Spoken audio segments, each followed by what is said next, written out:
أعوذ بالله من الشيطان الرجيم بسم الله الرحمن الرحيم. I welcome you all to the fourth episode on the basis of Islamic thought. Today we shall be looking at the sources of Islamic thought. So, as you all know that Islamic thought is not random speculation. It's a highly disciplined system. So it's a highly disciplined course. Think of it like a building structure, a house. It has a rock solid foundation. It has a structural framework, and it has interior design choices inspired by world architecture. Also, Islamic thought relies on three sources. The three tier sources of Islamic thoughts. That is, Islamic thought relies on three primary sources, structured in a strict order of priority. That is, the first should be the first, the second should be the second, the third should be the third. So there are three in numbers.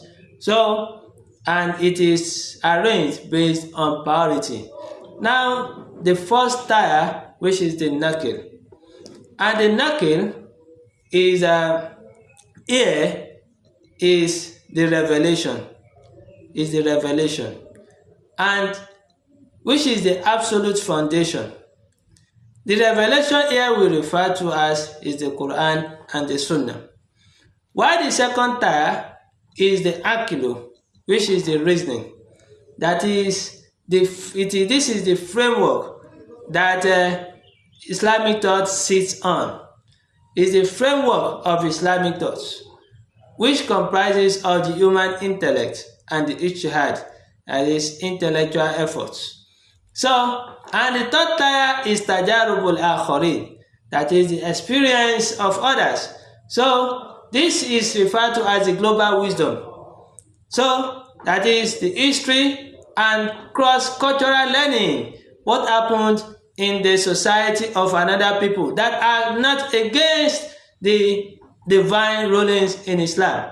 So all these, they are the three sources of Islamic thought. So today we are going to start with the first source, which is the nakil, which is the transmission. And the nakil here is revelation. So transmission is the core code of Islamic thought. It consists strictly of authenticated revelation, which is the Quran, and which is the Quran is the book of Almighty Allah, and also the Sunnah, which is the sayings of the Prophet, the actions of the Prophet, and the approvals of the Prophet. So all these they are referred to as the Sunnah. So that is why when the Prophet sallallahu alaihi wasallam sent Mu'adh bin Jabal, who was just 19 years old then, one of the companions of the Prophet, he sent him to go and be the governor of Yemen. Then the Prophet tested him. He tested his decision-making process. Then the Prophet asked him. So the dialogue established the ultimate hierarchy of Islamic law, whereby the Prophet asked him, "How will you judge when you get there?" He said, "I will judge by the book of Allah, which is the Quran."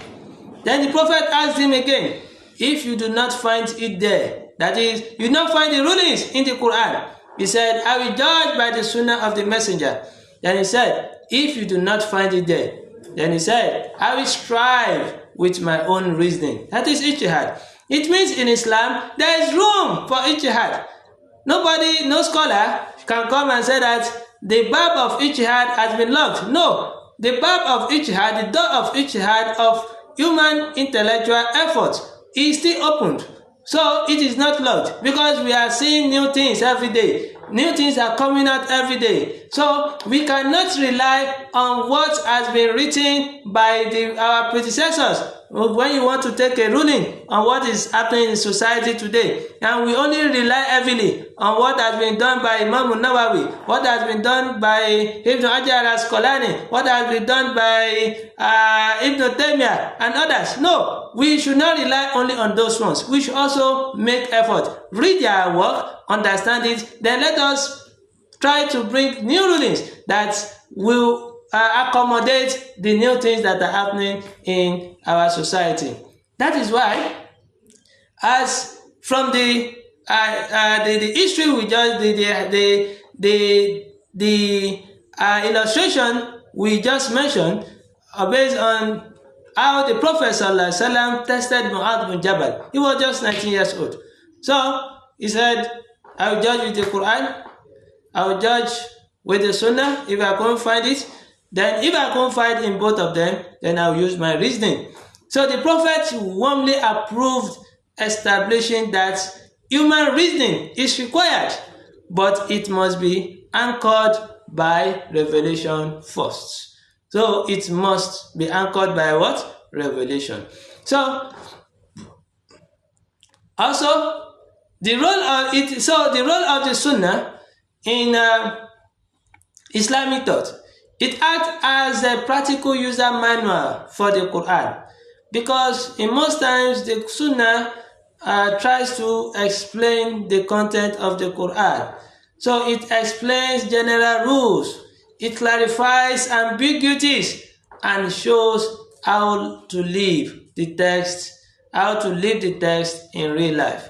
So that is the first source of Islamic thought, which is an-nakil, which is the transmission, and this is the Quran and the Sunnah. Both the Quran and the Sunnah, they have their own role to play as the first source, which a mufakkir should depend on. So, and also, we need to know that somebody cannot be an Islamic thinker when his own source of thinking is not derived from the Sunnah and the Quran. So his thinking must rely heavily on the Quran first, then the Sunnah, before applying his own understanding of the text. So that is the first. Then the second one, which is the al-aqilu, which is the reasoning. So this contains the ijtihad. There is a common misconception that Islam rejects logic.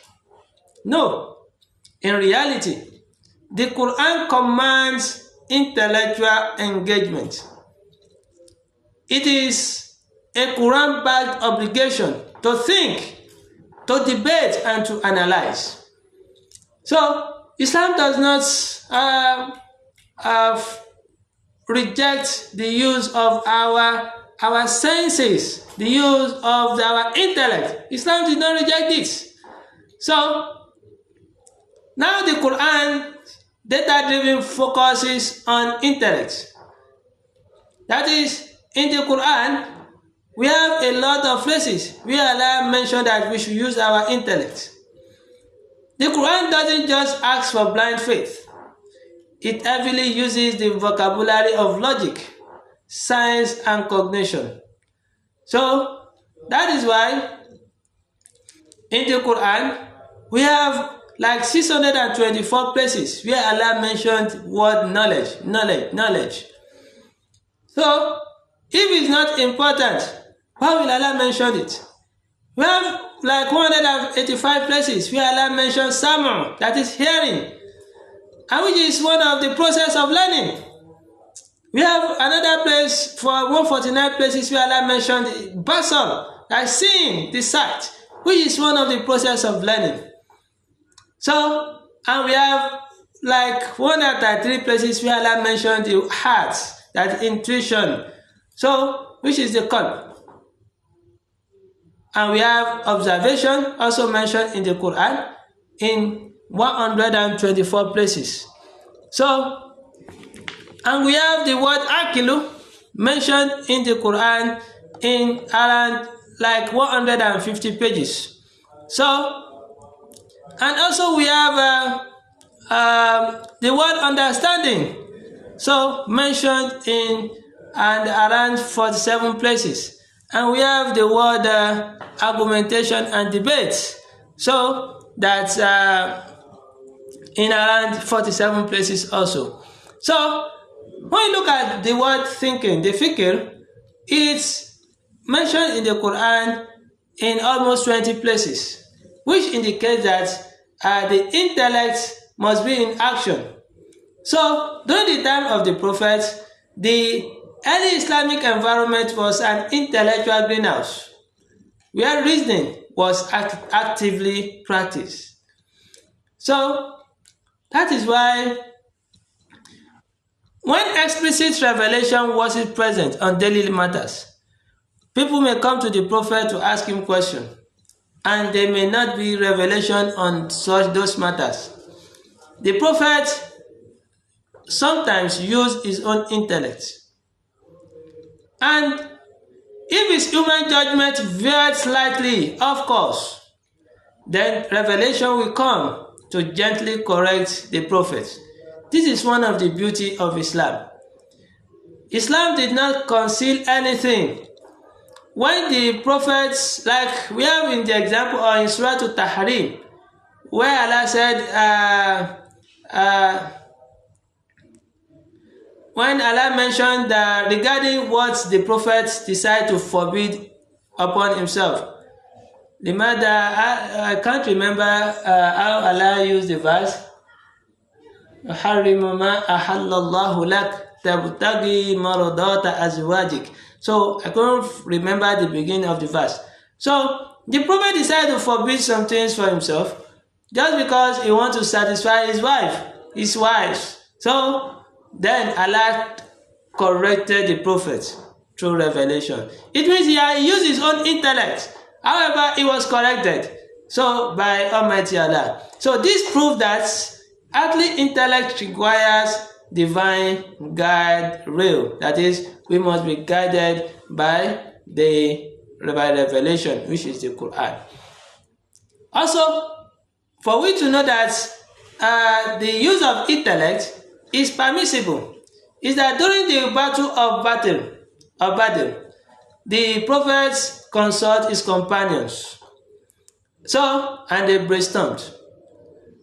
And at the battle of Badr, a companion challenged the military layout. Now, how do you say we should do it like this? How do we say we should stay like this? A companion challenged the military layout, and he asked the prophet if it was a divine order or human strategy. And the prophet told him it's human strategy. Then the companion suggested moving closer to the water supply for a strategic edge. And the prophet immediately accepted the advice. So that is why the issue of logic is accepted in Islam. Also, we have another example on the issue of Umar. So, whereby, Umar is a companion, and he frequently exercised bold critical thinking. And we have more than 20 occasions whereby his own suggestion is always in accordance with revelation.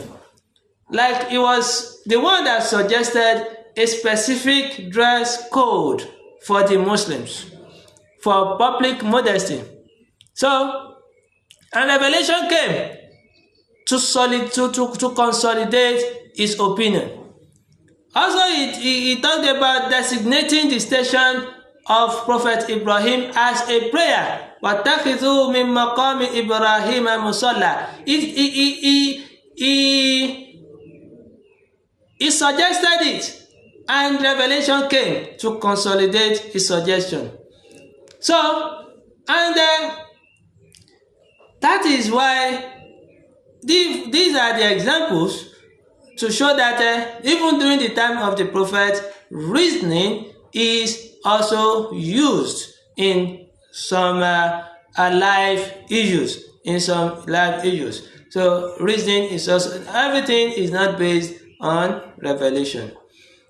So, however, it must be strictly guided by revelation. Now the third source is Tajarubu al-Akharin. that is the experience of others.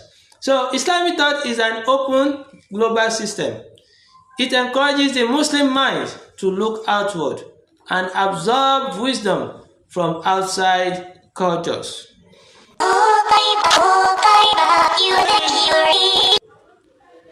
So, it encourages the Muslim minds to look outward and absorb wisdom from outside cultures, separating its learning into two axes. That is the historical, that is the vertical learning, and the horizontal learning. So the vertical learning, which is the historical, that is studying the rise, the peak, and the collapse of past civilization to learn from their mistake. So this is accepted in Islam, tajarubul al-Khari. And also connecting with surrounding contemporary cultures, which is the horizontal learning. So the surrounding contemporary cultures to adopt beneficial technology, to adopt science and administration. So that is why we said, if the early companions are living right next to the Prophet, are to think deeply, they brainstorm and adapt to their environment which they live in, they adapt to it. How much more do we need active intellectual effort today? Since our predecessors, they engage in active intellectual effort, we today, we need it better than they do, because during their own period, there is revelation comes, but now there is no more revelation, but we are guided by what the prophets have said. Taraktu fikum amrayni lan tadillu ma tamassaktum bihima. And he said he has left two things for us, that we shall not go astray when we hold onto the two, the book of Allah and the sunnah of the Prophet. So we have to use our intellectual, we have to engage in intellectual exercise, intellectual effort, so that we can continue to be relevant as Muslims. So, as Muslims, we should not only focus on observing Salat, paying Zakat. However, we should also focus on innovations, bringing new things that will be beneficial to mankind, but that will be beneficial to humanity. So, we Muslims, we can also produce cars, produce jets, produce computers, produce new things, come with new experiments, new medical things. But so, it is not only about living our being stagnant intellectually. So that is why it is not good enough to rely on texts written hundreds of years ago without looking at modern realities. So this is not the core methodology of Islam, focusing on old things, and things that are happening in society today. We are trying to ignore them. No, it is not part of Islam. So that is why laws and applications must update when these 6 elements evolves. That is, when these 6 elements determines the changing, the flexibility of Islamic thought. So one is time.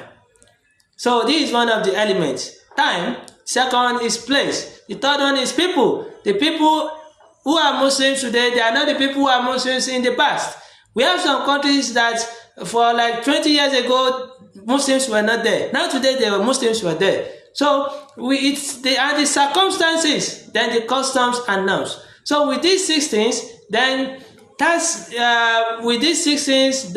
laws and applications must update. So we must update the thought, Islamic thought. We must update to be flexible, to accommodate new people, to accommodate new custom, to accommodate new circumstances and new norms. So that is why, if we are asked that why do we need our reasoning, since the Quran encompasses everything, that we don't need logic, that if the Quran and Sunnah are perfect, why do we need human reasoning? So that doesn't human logic just corrupt the divine message? The answer is very simple. The answer is there is a very fair concern. No one wants to accidentally corrupt a divine message with flawed human bias. But think of it this way. The divine text is like a pristine flowing river, and human reasoning is the bucket. We use the drinking, that is, we used to drink from it. So without the bucket, we can't access the river.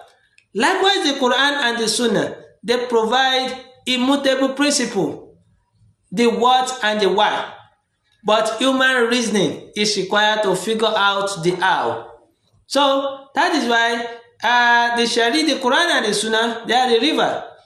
And we use our reasoning to take water from that river. So that is the how. So the Quran will tell you what is this, why you should do this, but how to do it, we use our intellect. So that is why the text doesn't read itself. It is human. We human that we read it, we analyze it, and we apply it. That is why we have the Kutub Tafasir. So the scholars, they read, then they understand it, they analyze it, and they apply it. So if God didn't want us to use our brain, the Quran wouldn't explicitly use cognitive terms like knowledge, sight, observation, and reason over 1,000 times combined. So reason doesn't change the text. It helps us to understand how to live it today. So as we have another, if a question is also asked, like that Prophet Muhammad makes some errors in his personal reasoning, and we are now confused that how can we trust the religion if the Prophet himself made mistakes? So the answer is very simple, because this highlights the beauty and transparency of Islamic history. So, and we have to separate two distinct roles. One is the Prophet conveying the revelation, and two, the Prophet being a human. He's human, but he also conveys revelation.